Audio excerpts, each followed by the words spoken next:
Well, I've been catching myself saying lately, set them up and knock them down. And what I'm referring to is the lining up of the person on their side so that I can go in and deliver the adjustment. Now, I want to highlight a couple of things because I think it really points to the distinctives, what makes us unique and how we get results. When I was learning this work several years ago, I was taught that the adjustment, the hands-on of the adjustment, that's only about 25% of the actual adjustment.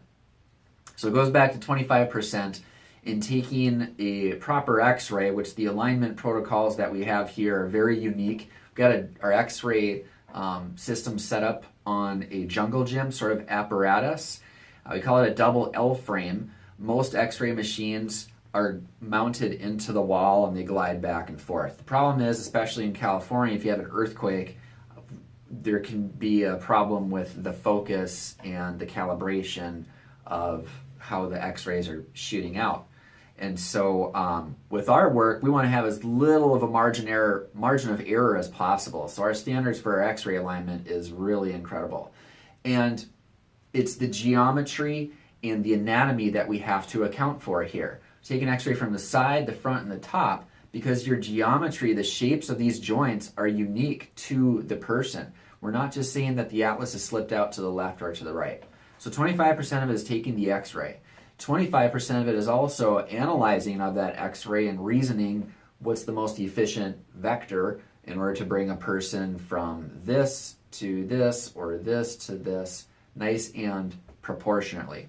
So the analysis, and then the actual setting them up perfectly on that headrest, because if it's not correct, then I would have to put more force into the spine, which can lead to injury. That's why we want to keep the spine left in a neutral position and use as light of a touch as possible.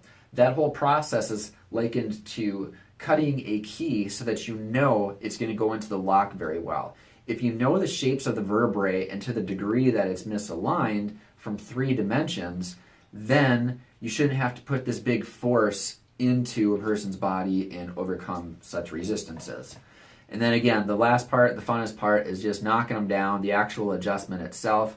My kind of protocol, one thing that's unique to this work is we have our episternal notch. We call it the notch transverse resultant, okay? So you might notice I'm measuring part of the vector, which is up like this, but then there's also a rotational element, and then from this conceptual place in space, which oftentimes I'll put a piece of paper down on a person's face, then I need to line up this part of my chest over that point, and I know that it's 21 inches from this part of my hand, which is where I do the adjustment from, and I'll even use this little plumb bob to drop down sometimes.